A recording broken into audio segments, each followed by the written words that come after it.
Walk me through a day in the life of Shirley MacLaine. You're very active. What is your typical day? Oh my God, I don't have a typical day. Well, tell me a typical day, Shirley. Well, okay, Joe. I just finished a movie that also had no money. And by the way, a great part. I think you will like It it. sounds like you're doing a lot of charity work, man. We'll see. Those typical days were up at 5:30.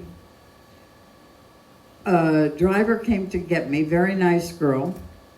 We drove to beat the traffic on PCH and stuff, and I would go to Pasadena and shoot, all on practical locations because there was no money to build sets.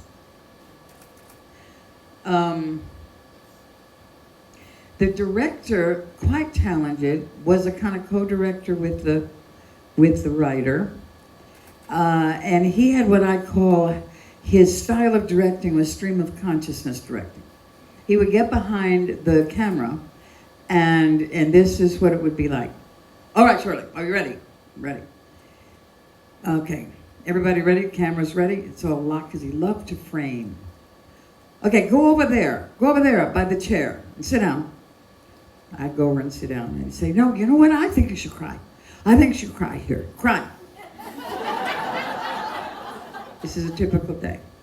And I would, I don't know, cry. I was not a good at it, and Amanda Seyfried is in it with me. She can cry like that, like so can Jessica Lange. Remember I said in the book, I said to Jessica, how do you do this? She said, oh, my life is such a well of sorrows.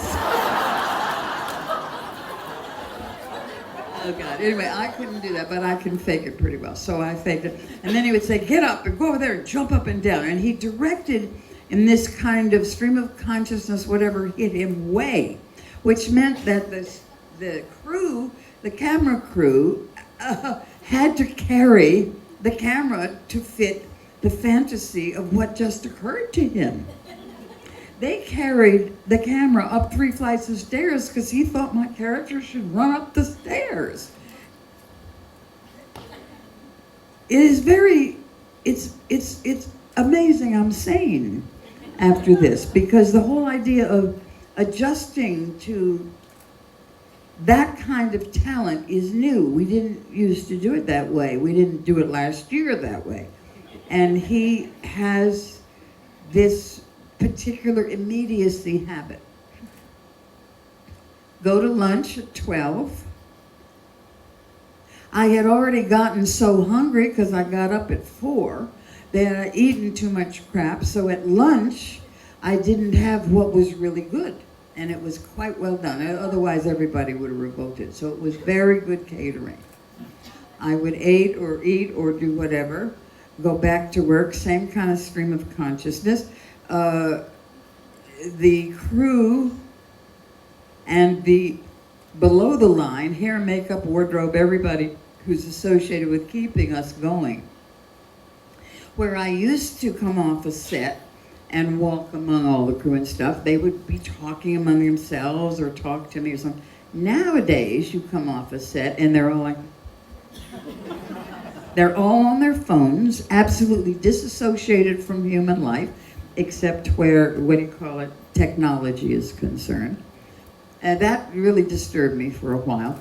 And we would work back and forth with scenes and trying to adjust to no money and the light, changing where the camera would go because of the light or the sun or the early arrival of dark or whatever. And we'd be finished 8 o'clock. So I worked from basically 5:30 to 8, and that's a typical day of that version of my life. But that's slave labor. Not when you're in show business, no. But Shirley, when you get home, how do you come down after such a long day like that? Do you just collapse into bed? What do you do to come down? Are you able to? I hear you. I heard it. My baby dogs. But I'll tell you what's happening now. I had to get a dog nanny and to feed them They don't want to eat at 5:30. They want to eat at 9:10 in the morning. And they are my commander. I have now a dog nanny. This is serious. And a dog taking care of her. And I am dealing with my possessiveness where intimacy and love are concerned. I didn't seem to have it with men. But now, my doggies, when I come home, you ask how do I come down, I get in my, place where they all cuddle up and jump on me and lick my face, blah, blah, blah, and eat, and we usually cuddle, and I give them treats, and it's so wonderful and warm and furry and adorable. Now they finish that, and they go right to the food lady and the dog lady and get in bed with her.